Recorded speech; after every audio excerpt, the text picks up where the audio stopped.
Episode 49 Nandini को punishment. Nandini Shivang को ही देख रही थी। फिर शिवंग नंदिनी को लेकर बाहर आया और बोला, महागुरु ने कहा है कि कल सुबह के 5 बजे का मुहूर्त है, तब तक के लिए आप सब विश्राम कीजिए। कल सुबह महादेव की साधना के बाद हम अपनी बीवी की विदाई करेंगे। ये सुनकर नंदिनी आंसू भरी नजरों से शिवंग को देखने लगी।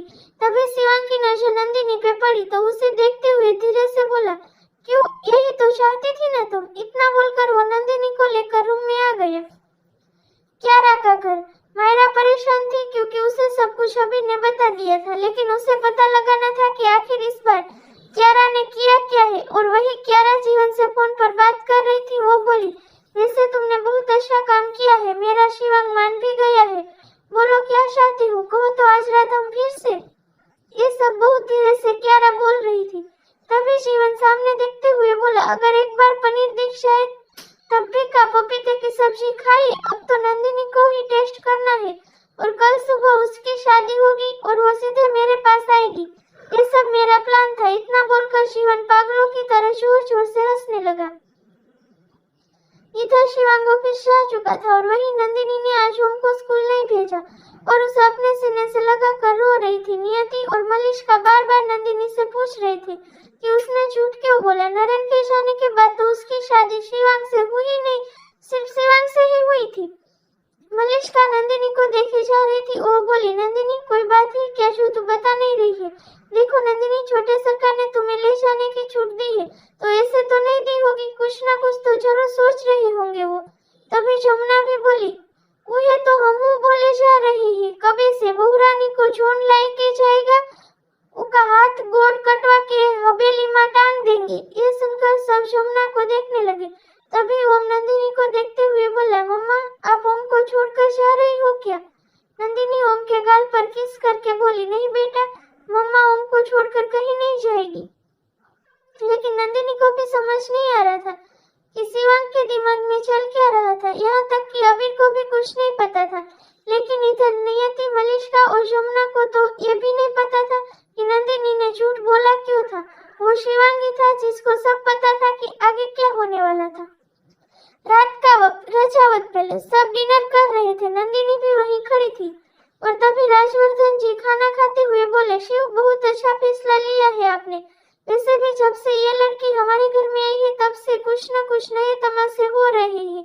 ये सुनकर जमुना ने मुंह टेढ़ा कर लिया। शिवंग तो किसी की तरफ देख भी नहीं रहा था और नंदिनी की नजर शिवंग पे ही थी। बुआ जी भी आज बहुत खुश थी। इतने दिनों बाद उनके मन की जो होने जा रही थी। फिर सबने डिनर किया और नंदिनी ने ओम को डिनर कराया और सुला के नियति के साथ भेजा और फिर रूम में आ गई। शिवंग मिरर के सामने था और कुछ सोच रहा था। तभी उसे नजर नंदिनी पे पड़ी तो वो अपनी कलाई घड़ी को निकालते हुए बोला, आज ओम नहीं सोएगा साथ में। नंदिनी अपनी नजरें झुका के बोली, आपसे बात करनी है मुझे, इसलिए ओम को सुला के नियति और मलिष्का के पास छोड़ के आई हूँ। तभी शिवंग मुस्कुरा के बोला, वाह देखो ना, कितनी अजीब बात है ना। कल तक हम तुम्हारे करीब आना चाहते थे, तब तक ओम को तुम एक सेकंड के लिए दूर नहीं करती थी और आज जब तुम्हें बात करनी है तो ओम को नियति के पास सुला कर आई हो। नंदिनी शिवंग के सामने आकर खड़ी हो गई। आज वो शिवंग की आंखों में देख रही थी, लेकिन आज शिवंग उसे नहीं देख रहा था। उसकी नजरें इधर उधर हो रही थी। तभी नंदिनी एक सांस में बोली, अब आप मुझसे प्यार नहीं करते ना? ये सुनकर शिवंग के चेहरे पर दर्द उभर आया। तभी नंदिनी फिर से बोली, कहीं ना कि अब आपको पता चला कि मेरी शादी हो गई है तो आपका प्यार मेरे लिए मर गया, बोलिए ना। ये सुनकर शिवंग पलट कर बोला, क्यों बोले हम? तुमने बताया हमें कि तुम्हारी शादी हो गई है। तुमने कभी बताया कि तुम्हें हम अच्छे लगते भी है या नहीं? ये सुनकर नंदिनी धीरे से बोली, आपको क्या फर्क पड़ता है? आपने कभी किसी से कुछ पूछा है? ये सुनकर शिवंग भी बोला, जब हमें फर्क ही नहीं पड़ता तो हमसे पूछ ही क्यों रही हो?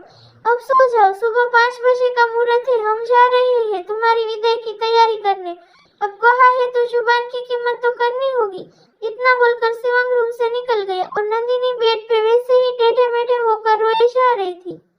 सुबह का वक्त, नंदिनी रात भर नहीं सोई थी। वो बस सोचे जा रही थी कि अब उसकी लाइफ में क्या लिखा था। और तभी जमुना रूम में आई। उसके हाथ में बड़ी सी थाल थी। वो नंदिनी को देखते हुए बोली, ये लो, आपकी कसम ने ही दिया है।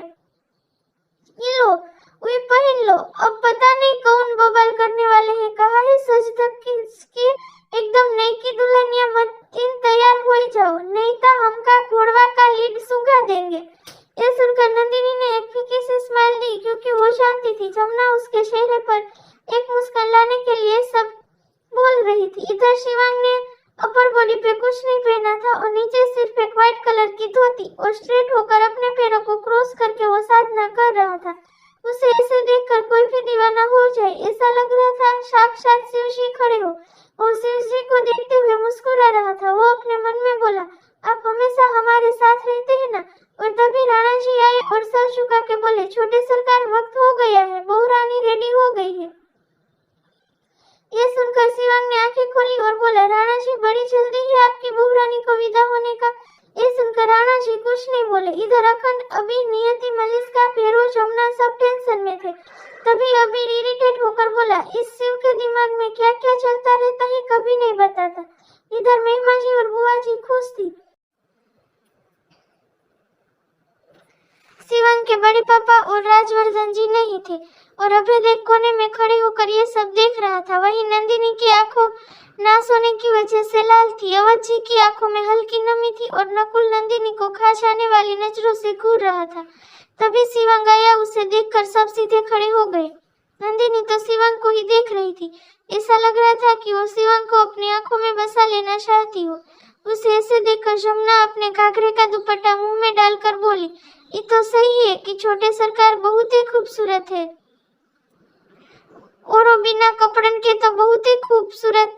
इसका मतलब है कि आप असही ताड़ेगी काई के पहले छोटे ठाकुर को बिना कपड़न के नहीं देखा का? अरे आप बिना धोतियों के देखे होगी। ये सुनकर सब जमुना को देख रहे थे और वही भैरव तो ऐसा लग रहा था कि जमुना को खा ही जाएगा। तभी जमुना की नजर उसके ऊपर गई तो वो शांत हो गई। इधर शिवांग गया और अपने किंग साइज शेर पे बैठ गया और सामने अवध जी और नकुल और बाकी सारे आदमियों को देखने लगा। और फिर वो अवध जी को देखकर बोला, हाँ तो बुड्ढू हो, अब तुम खुद सच बताओगे कि हम कुछ मदद करें? ये सुनकर अवध जी हड़बड़ा के बोले, क्या मतलब छोटे सरकार? ये सुनकर शिवांग ने एक नजर भैरव को देखा। इधर सुमित्रा जी मन ही मन शिव जी से मना रही थी कि नंदिनी को रोक ले। इधर भैरव गया और कुछ वक्त बाद आया। उससे कुछ आदमी मुन्नी जी और शीला को और उसके छोटे से बच्चे को लेकर आया। ये देखकर नंदिनी शिवांग को देखने लगी। फिर शिवांग ने भैरव को इशारा किया। ये देखकर भैरव ने मुन्नी जी और बाकी सबको अवध जी के पास पहुंचा दिया। ये देखकर अवध जी तुरंत शिवांग के पैर पे गिर गए और रोते हुए बोले, माफ करना छोटे सरकार, मैं क्या करता? किसी ने फोन पे धमकी दी थी कि अगर नंदिनी नहीं मिली तो वो हमारे परिवार को खत्म कर देंगे। ये सुनकर शिवांग नंदिनी को देखते हुए बोला, तो आपने हमें ही खत्म करने की सोच ली? हमारी ही जान को निकाल कर ले जाने की बात कर रहे थे।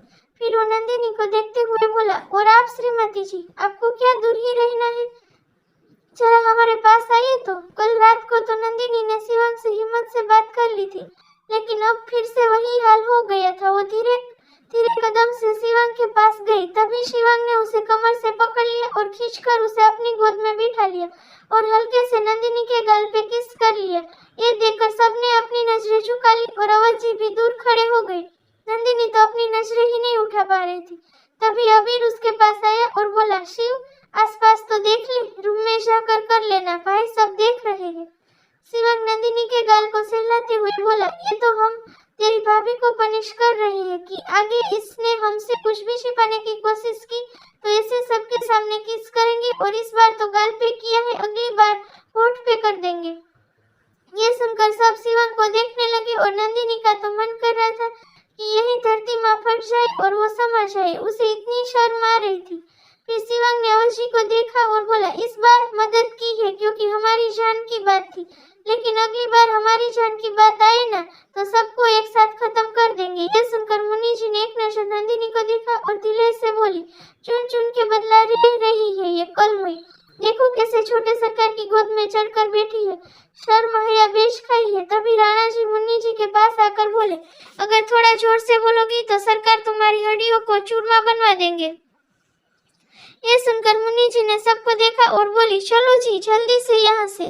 फिर सब चले गए। फिर सबके होठ पे मुस्कान थी और नंदिनी अपना एक हाथ शिवांग के कंधे पे रख के सर झुकाए हुए थी। वहीं शिवांग का हाथ उसे कमर पे था और वो उसे देखे जा रहा था। उसकी दी हुई साड़ी और ज्वेलरी में नंदिनी कमाल की लग रही थी।